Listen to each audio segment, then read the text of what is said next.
Hey everyone, and welcome to this explainer. Before we dive into exactly why our minds love to play tricks on us, let's play a quick rapid-fire game to test the accuracy of your own memories. Seriously, you are absolutely going to want to play along with this one. Ready? Okay, so picture the famous Monopoly mascot in your head, like really visualize him. Got it? Okay. Does he have a monocle over his eye? You're probably picturing it right now, aren't you? Well, I hate to break it to you, but he actually doesn't. He has literally never worn a monocle. All right, let's try another one. For all you Star Wars fans out there, which of these two quotes did Darth Vader actually say?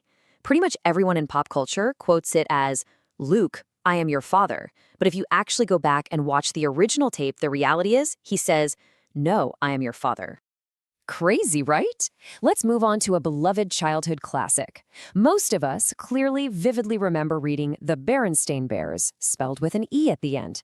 But in reality, it has always been Berenstain with an A. See, our brains just naturally expect the much more common stain suffix from German and Jewish surnames, so our minds literally auto-corrected it for us without us ever even noticing. Okay, for our final test, the famous Warner Brothers cartoons. It's spelled Looney Tunes, T-U-N-E-S, not T-O-O-N-S. So, how did you do? If your mind is reeling just a little bit right now, trust me, you are definitely not alone. Welcome to the completely mind-bending reality of the Mandela effect.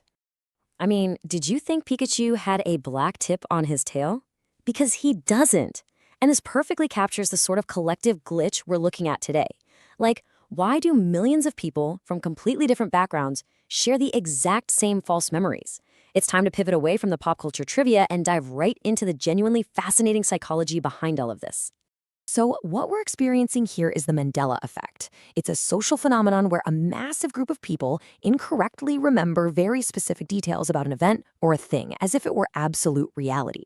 The term was actually coined back in 2009 by a paranormal researcher named Fiona Broome. And the origin of the name actually comes from Broome herself. She, along with eventually millions of other people online, discovered that they share this incredibly vivid memory that the South African leader Nelson Mandela died in prison during the 1980s. But the actual timeline? It's vastly different. He was released from prison in 1990, became president in 1994, and didn't pass away until 2013. Millions of people essentially remembered a highly detailed, entirely alternate history. To figure out why this happens, we really need to turn to the science. As neuropsychologist Dr. Aaron Bonner-Jackson explains it, memory is not necessarily a carbon copy of reality. It is influenced by different biases, perceptions, preconceptions, and expectations. So we aren't dealing with some sci-fi glitch in the matrix here. We're dealing with the grounded, messy, and frankly fascinating neuropsychology of human memory. Here's how it actually works in practice. Our brains don't record video. Instead, they use what's called reconstructive memory. When we recall an event, we're basically pulling pieces of data from storage and stitching them all together on the fly. And when there's a gap in that data, our brain engages in confabulation, which is essentially honest lying. We unconsciously fill in those missing gaps with plausible details, just so the memory makes sense to us. And honestly, it is terrifyingly easy to trick your brain. Take the famous DRM paradigm study, for example. Researchers gave people a list of related words to study, words like bed, rest, and awake. Later on, 40% of the participants confidently and completely falsely recalled seeing the word sleep on that list. The brain just connected the dots and filled in the gap with a word that made perfect contextual sense. On top of that, our memories are highly vulnerable to suggestibility. Remember the evil queen in Snow White? Everyone quotes, "Mirror, mirror on the wall." But the actual Disney movie says, "Magic mirror on the wall." So why the confusion? Well, it was very likely influenced by the direct English translation of the Grimm brothers' original German text, which uses the phrase Spiegellein, Spiegellein, literally mirror, mirror. Over time, that cultural translation completely altered our collective memories of the film. So you might be wondering, how does an individual quirk turn into a massive global phenomenon? Well, it happens through social amplification. It's kind of like a massive digital game of telephone. First, an individual misremembers a detail. Then they share it on forums or social media. Echo chambers quickly reinforce it because, well, humans naturally prioritize social consensus.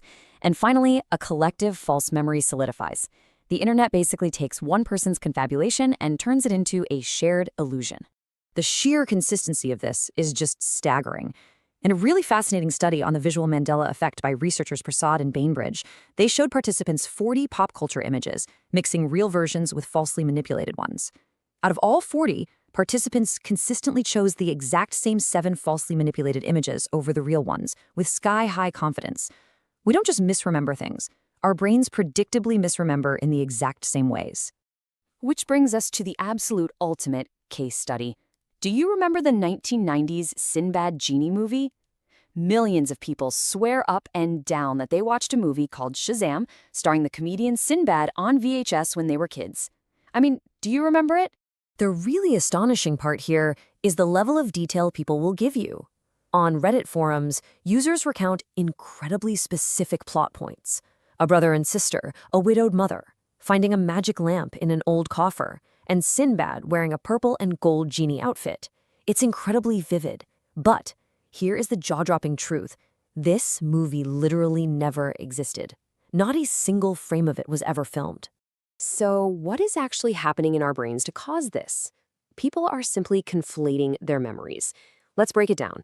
In 1996, Shaquille O'Neal starred in a real genie movie called Kazam. 2 years prior, Sinbad hosted a movie marathon on TV where he was dressed in a genie costume. Our brains took the visual memory of Sinbad in a turban, stitched it together with the Shaq movie, threw in some generic 90s kid movie tropes, and boom, Shazam was born. A perfectly constructed yet entirely false memory. And this brings us to an absolutely crucial takeaway from all this. You just have to embrace the fallibility of your own brain. Look, when you find out your memory is wrong, it is so easy to want to blame the universe or theorize about alternate dimensions. But the scientific reality is far more fascinating. Our memories are fragile, they're easily influenced, and they're constantly being rewritten.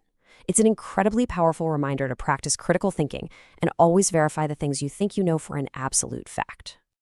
Which leaves us with one final, maybe slightly unsettling thought to chew on.